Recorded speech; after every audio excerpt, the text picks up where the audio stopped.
আমার দিদির দেহটাকে, আমার দিদির বডিটাকে নাভি পর্যন্ত চিরে দিয়েছে একজন। এটা একজন চিনতে পারে? এবার দেখুন, আমি আবার বলছি মাননীয় শুভেন্দু অধিকারী মহাশয়ের কাছে যে আমাদের ফরেনসিক যে রিপোর্টটা, ওখানেও দুর্নীতি আছে। কারণ ফটোতে আছে নাভি পর্যন্ত চেরা, কিন্তু পোস্টমর্টম রিপোর্টে নেই কেন নাভি পর্যন্ত চেরা?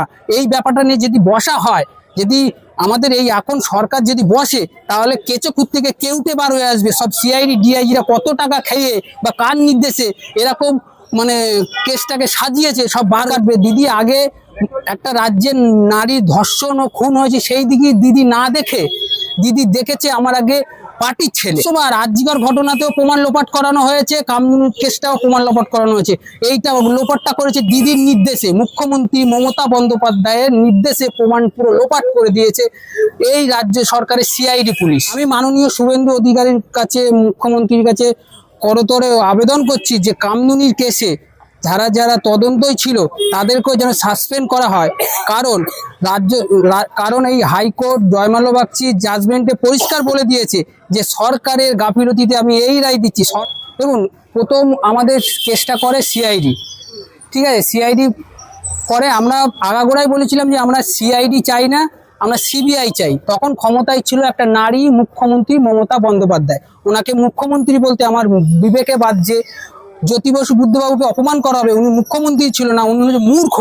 একটা মূর্খ মন্ত্রী হলে একটা এরকম কাজ করতে পারে। শোকাস হয়েছে, ওরা আরজিকর ঘটনার সময় ওরা তদন্তই ছিল বলে ওদের শোকাস হয়েছে। তো বলতে আমি না কোনো রেপ করেছি, না কোনো ধর্ষণ করেছি, যে আমি মুখ দেখাতে আমার কোনো ভয় নেই। আমি মানুষের কাছে আমার মুখটা আনতে চাই, দেখাতে চাই যে প্রতিবাদ কীভাবে করতে হয়। যেভাবে অভয়ের মা করেছে সেভাবে আমিও সেইভাবে প্রতিবাদ করছি। দাদা, কিছুক্ষণ আগেই আপনি বলছিলেন যে মুখ দেখিয়ে করার জন্য, মানে আপনি এতটাই বিরক্ত যে? দেখুন, বিরক্ত বলতে আমি না কোনো রেপ করেছি, না কোনো ধর্ষণ করেছি, যে আমি মুখ দেখাতে আমার কোনো ভয় নেই। আমি মানুষের কাছে আমার মুখটা আনতে চাই, দেখাতে চাই যে প্রতিবাদ কীভাবে করতে হয়। যেভাবে অভয়ের মা করেছে সেভাবে আমিও সেইভাবে প্রতিবাদ করছি। সেই জায়গায় দাঁড়িয়ে আজকে নিশ্চয়ই আপনি শুনেছেন যে আইপিএস বিনীত গোয়েল, ইন্দিরা মুখার্জি, তারপরে অভিষেক গুপ্ত বলে 3 আইপিএসেরই কিন্তু শোকাস হয়েছে। ওরা আরজিকর ঘটনার সময় ওরা তদন্তই ছিল বলে ওদের শোকাস হয়েছে। আমাদের তদন্তও কিন্তু এই বিনীত গোয়েল ছিল, আরও সিআইডি ডিআইজি অনেক ছিল। আমি তাদের কাছে, আমি মাননীয় শুভেন্দু অধিকারীর কাছে, মুখ্যমন্ত্রীর কাছে করতরে আবেদন করছি যে কামদুনির কেসে যারা যারা তদন্তই ছিল তাদেরকেও যেন সাসপেন্ড করা হয়। কারণ এই হাইকোর্ট জয়মাল্য বাগচির জাজমেন্টে পরিষ্কার বলে দিয়েছে যে সরকারের গাফিলতিতে আমি এই রায় দিচ্ছি। সরকারের গাফিলতি বলতে গাফিলতিটা করেছিল তদন্তকারী যারা ছিল, তারাই গাফিলতিটা করেছে। আমি মাননীয় শুভেন্দু অধিকারী বারবার ধরে অনুরোধ করছি যে আমাদের কেসটাও উনি দেখুক, যে কীভাবে প্রমাণ লোপাট করে দিয়েছে সিআইডি ডিআইজি, প্রমাণ লোপাট করে দিয়েছে। কিছু টাকার বিনিময়ের জন্য ওই সরকারি মানে কর্মচারীরা যারা পদে ছিল তদন্ততে, তারা বিক্রি হয়ে গিয়েছে। আমি চাইছি আমাদের কেসটা নিয়েও একটু দেখা হোক। দেখুন, প্রথম আমাদের কেসটা করে সিআইডি, ঠিক আছে? সিআইডি করে, আমরা আগাগোড়াই বলেছিলাম যে আমরা সিআইডি চাই না, আমরা সিবিআই চাই। তখন ক্ষমতায় ছিল একটা নারী, মুখ্যমন্ত্রী মমতা বন্দ্যোপাধ্যায়। ওনাকে মুখ্যমন্ত্রী বলতে আমার বিবেকে বাজছে। জ্যোতি বসু বুদ্ধবাবুকে অপমান করা হবে, উনি মুখ্যমন্ত্রী ছিল না, উনি হচ্ছে মূর্খ। একটা মূর্খ মন্ত্রী হলে একটা এরকম কাজ করতে পারে। কারণ আমাদের কেসটা তো আমরা বারবার বলেছি যে দিদি আমাদেরকে সিবিআই দেয়, সিআইডি দিন না, দেবেন না, আমাদেরকে সিবিআই দিন। কেন উনি সিবিআই তদন্ত দেয়নি? তাতে সিবিআই তদন্ত দিলে যে যারা ঘটনাটা ঘটিয়েছে তারা তো তৃণমূলের এক একটা বড় বড় পদের নেতাদের সাথে তাদেরকে আলাপ ভাব আছে। তাতে দেখতে হচ্ছে আমার ছেলেরাই তো সব ফাঁসলে তাহলে আমার ভোট কাটবে। দিদি আগে একটা রাজ্যের নারী ধর্ষণ ও খুন হয়েছে, সেই দিকে দিদি না দেখে, দিদি দেখেছে আমার আগে পার্টির ছেলে। যেখানে ঘটনা ঘটেছে আপনি দেখুন না, পার্ক স্ট্রিটে যে ঘটনাটা ঘটেছিল সুইচের ডিজির ওপরে, তার মাথার পিছনে কার হাত ছিল? নুসরাত জাহানের, ঠিক আছে? ল কলেজে ঘটনাটা ঘটলো, ল কলেজে কাজ ছিল, যার পাশে ছবি আছে অভিষেক বন্দ্যোপাধ্যায়ের পাশে, চন্দ্রিমা ভট্টাচার্যের পাশে, সব দাঁড়িয়ে তাদের ছবি আছে। কোথায় কি ঘটনা ঘটেছে? সব কটাই আরজিকর যে ঘটনাটা ঘটেছে, কিন্তু দিদির সব পোশাক গুন্ডারাই করেছে। সিভিক ভলেন্টিয়ার কার লোক? ও তো দিদির লোক। মাননীয় প্রধানমন্ত্রী ও অমিত শাহজি এখানে বারবার এসে বলেছে এই রাজ্যে যা নারীদের ওপরে অত্যাচার হয়েছে, আমরা যদি ক্ষমতায় আসি তাহলে এদেরকে আমরা ন্যায় বিচার পাইয়ে দেবো। আর আমি আশাবাদী যে মাননীয় মুখ্যমন্ত্রী শুভেন্দু অধিকারী আমাদের কেসটা দেখবে অবশ্যই। আর দেখলে এখানে দেখবেন অনেক যারা যারা সিআইডিরা আমাদের আসামিদের কাছ থেকে টাকা খেয়েছে, প্রমাণ লোপাট করেছে, সব বার হয়ে আসবে। আমি শুভেন্দু অধিকারীর কাছে, মহাশয়ের কাছে করতরে আবেদন করছি যে আমাদের কেসটা দেখা হোক কিভাবে প্রমাণ লোপাট করেছে।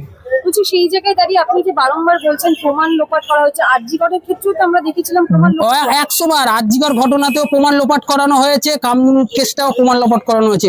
এইটা লোপাটটা করেছে দিদির নির্দেশে, মুখ্যমন্ত্রী মমতা বন্দ্যোপাধ্যায়ের নির্দেশে প্রমাণ পুরো লোপাট করে দিয়েছে এই রাজ্য সরকারের সিআইডি পুলিশ। প্রশাসনিক পদে থেকে এই ধরনের দুর্নীতি আছে। এই দুর্নীতিটা শিখিয়েছে মুখ্যমন্ত্রী মমতা বন্দ্যোপাধ্যায়, 73 মুখ্যমন্ত্রী এখন, উনি শিখিয়েছে, উনি পদে শিখিয়েছে। আপনি ভাবতে পারছেন প্রশাসন ঘুষ খাচ্ছে, রাজ্যের পদে যারা রাজ্যের মানুষ যাদেরকে বসেছে মন্ত্রীর পদে, কি না চুরি করেনি, চাল থেকে শুরু করে শিক্ষা থেকে শুরু করে স্বাস্থ্য থেকে শুরু করে সব জায়গায় দুর্নীতি এই তৃণমূল সরকার করেছে। তাই জন্য মানুষ চেয়েছে যে এবারে পাল্টানো দরকার, চাই বিজেপি সরকার। এবারে আপনার ফাইল ওপেন হবে। আমি আমি আমি আমি আবার বলছি, শুভেন্দু অধিকারীর কাছে আবেদন করছি যে আমাদের ফাইলটা ওপেন করানো হোক, কামনুনি কেসের ফাইলটা ওপেন করানো হোক। আমাদের দেখুন 7 জুন 2013 সালে ঘটনাটা ঘটেছিল, 17ই জুন 2013 সালে মাননীয় মুখ্যমন্ত্রী আমাদের বাড়িতে গিয়েছিল, গিয়ে বড় বড় প্রতিশ্রুতি দিয়েছিল যে 15 দিনের চার্জশিট 1 মাসের মধ্যে সাজা ঘোষণা করে দেবো বলে দিয়েছে। কিন্তু হ্যাঁ, ওনার ক্ষমতায় ছিল, 15 দিনের চার্জশিট দিয়েছে। চার্জশিটটা আবার কেমন দিয়েছে দেখুন, এখানেই প্রমাণটা কিভাবে প্রশাসন লোপাট করেছে। 15 দিনই চার্জশিট দিয়েছে, চার্জশিটটা এমনভাবে সাজিয়েছে যাতে ঘটনাটা একজনা ঘটেছে, বাকি কেউ ঘটনাটা ঘটায়নি। আপনি ভালো করে ভাবুন, একটা ছেলের সে নেশা করে রেপ করেছে একজনকে, একজন আমার দিদির দেহটাকে, আমার দিদির বডিটাকে নাভি পর্যন্ত চিরে দিয়েছে একজন, এটা একজন চিনতে পারে? এবার দেখুন, আমি আবার বলছি মাননীয় শুভেন্দু অধিকারী মহাশয়ের কাছে যে আমাদের ফরেনসিক যে রিপোর্টটা, ওখানেও দুর্নীতি আছে। কারণ ফটোতে আছে নাভি পর্যন্ত চেরা, কিন্তু পোস্টমর্টম রিপোর্টে নেই কেন নাভি পর্যন্ত চেরা? এই ব্যাপারটা নিয়ে যদি বসা হয়, যদি আমাদের এই এখন সরকার যদি বসে, তাহলে কেঁচোখুর থেকে কেউটে বার হয়ে আসবে। সব সিআইডি ডিআইজিরা কত টাকা খেয়ে বা কার নির্দেশে এরকম মানে কেসটাকে সাজিয়েছে, সব বার হয়ে আসবে।